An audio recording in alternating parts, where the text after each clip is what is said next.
everyone, this is Jack from the Cardboard Held, and today we are taking a look at one of my favorite game genres and or mechanics, but really we're looking at it implemented as the overall oeuvre, the driving force of a game, and that is worker placement, a game type that immediately grabs my attention, and I am always down to try a new game that is just a fresh new spin on worker placement, which I hope you'll see reflected in this list. So without further ado, let's go ahead and get started with one of the newest games on this list that is a brilliant dicey spin on worker placement, and that is Brew by Pandasaurus Games.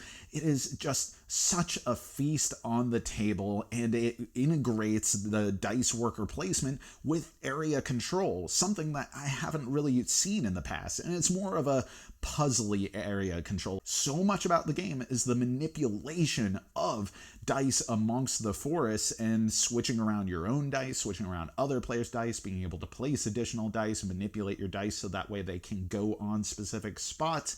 And all of this also feeds into this great resource system in this brilliant theme of potion crafting. And you get potions or creatures that are either going to accelerate your points or further manipulate the dice worker placement area control action. Number 9 may be one of the most visually striking games of all time, and that is Parks, a game that you might not initially think of as a worker placement game because you don't have a pool of workers that are right in front of you, right?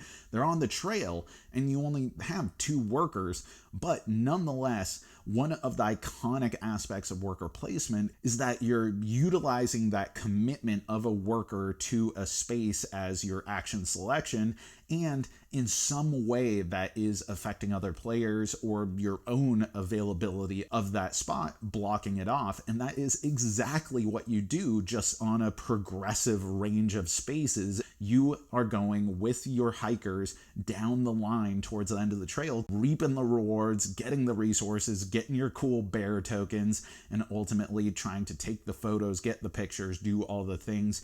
The linear nature of it adds a new spin. The look is absolutely to die for. It has a non-aggressive, non-conventional, but striking nature theme.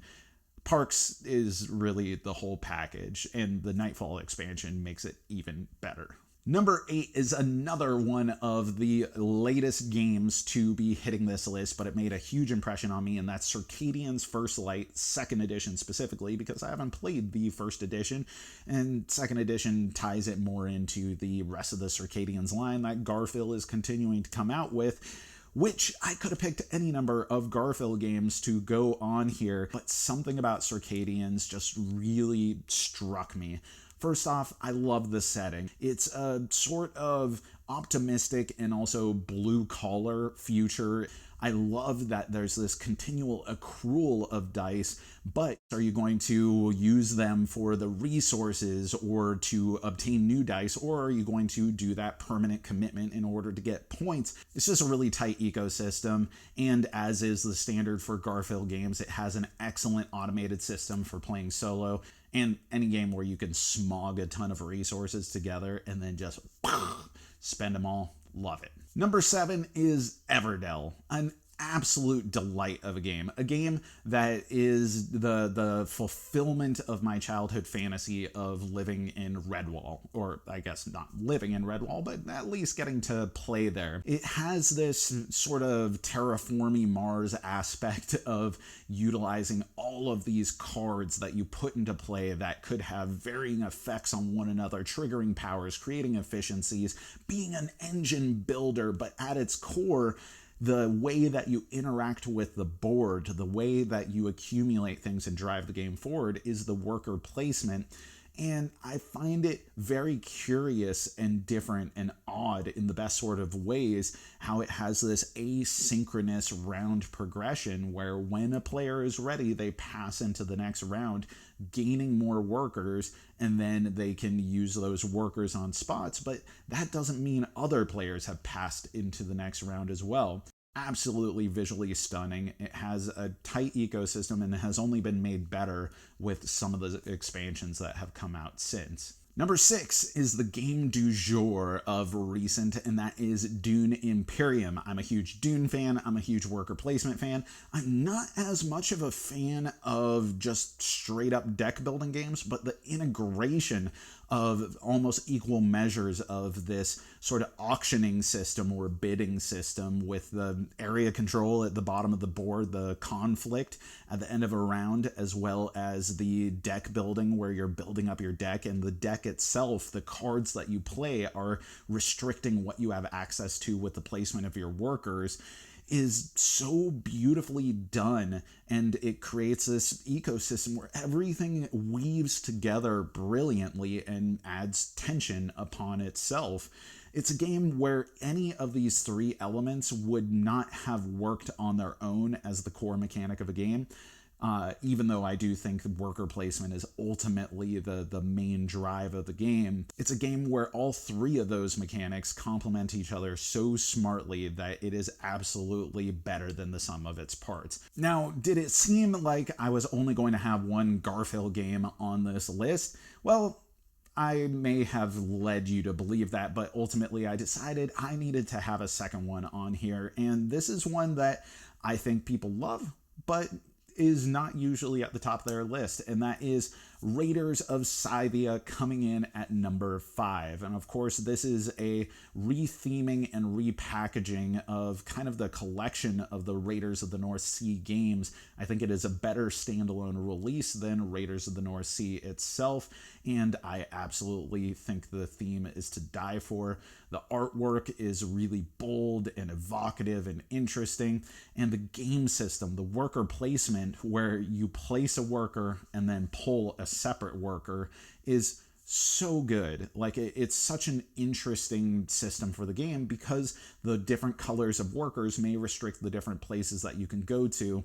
The fact that you're activating the location that you're placing on and activating the location that you're pulling from is so simple and elegant and refined and beautiful that you get into this great rhythm with the game. You place one, you take one. You place one, you take one. It feels great. The commitment as you go on the raids feels great because there are repercussions, but the repercussions aren't failure. It's just, did you succeed as much as you wanted to?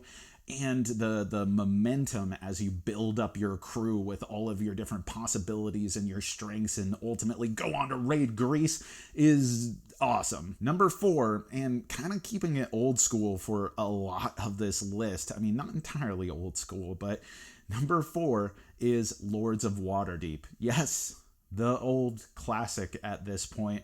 One of the earlier worker placement games to make a huge splash.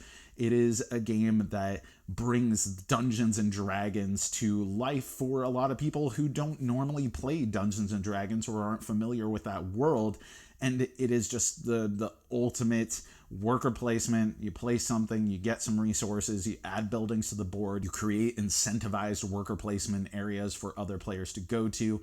It is made magnificent, taking a good game and making it absolutely stunning with the Scoundrels of Skullport expansion, and that's even with recognizing some of its rough edges that I would like to see eventually a Lords of Waterdeep 2nd edition kind of refine out. But even as it stands, it is absolutely a banger. Number 3 is a sequel to a game that I actually didn't really like, being The Voyages of Marco Polo, but Marco Polo 2 in the Service of the Khan is a flip on the original game. It may seem very similar at first, but it understands the relationship between limitations and empowerment so much better. Marco Polo 2 still has tons of limitations to it, but you are empowered. You get to make so many choices, and you feel like if you just build momentum and do things right, that this exchange that's constantly happening of the various resources and the dice that you're playing is going to result in greatness. And that feeling is so good. I love that the asymmetric powers are wildly different and feel like they're breaking the game in individual ways, but they all are relatively balanced. And I love that it's another game where I could just smog tons of stuff. And of course, it is a game with wooden dice. The overall aesthetic is great, but those wooden dice just mwah. Number 2 is the OG. Maybe not the inventor of worker placement, but Uwe Rosenberg certainly brought it to the masses with Agricola. And I know I've said on this channel before that I really love Caverna and think Caverna, the sequel to Agricola, is the better game, but you know, times change. I really could go for either, but I've spent more time going back and revisiting Agricola with fresh eyes, and it's a game that, even though it can be really punishing and painful at times, the tight ecosystem and the sort of creativity that you are forced to employ as you look at the cards that you have in your hands, thinking, how am I going to barely survive the harsh seasons? Utilizing those cards and whatever is available on the table really makes for the slightly better game than Caverna, which is a very different thing. There's room for both of those games, but I was only going to put one of them on this list because, you know, hey, you gotta figure out how you're going to make these lists. It is tough, it is tense, it is rich, it is thematic, it is absolutely charming and absolutely devilish. Agricola is so good. Which brings me to number 1, my favorite worker placement game of all time, and that is Viticulture. Viticulture Essential Edition, really, which is really the only edition that's out right now. And yeah, I do love it most when it incorporates Tuscany, but I think Essential Edition is a banger on its own, and even without Tuscany would be among my favorite worker placement games of all time. It is a game that, in spite of the fact that I don't have any real affinity for wine or the culture of wine making, I find the theme incredibly engrossing. The separation of the different seasons, 2 seasons in the base game, or 4 seasons if you're playing with Tuscany, makes for such a creative and interesting puzzle, and the sort of momentum that you build up through the game, where initially you struggle so hard to do anything, but ultimately you end up banging out all these bottles of wine, you are able to capitalize on all these visitors, you have all the new workers that you've recruited. It's just such a thorough and well thought out economy of a game that is rich with choices and different approaches that you can make, and balancing chance with predictability. Viticulture is, as of right now, still my favorite worker placement game to date. But I want to hear from you. What are your favorite worker placement games? What are your favorite spins, the changes, the challenges to worker placement? And where do you think that there is room for this genre to go to? Put it in the comments below. And as always, thanks for watching. Thanks for supporting. Thanks for being awesome. I've been Jack for the Cardboard Herald.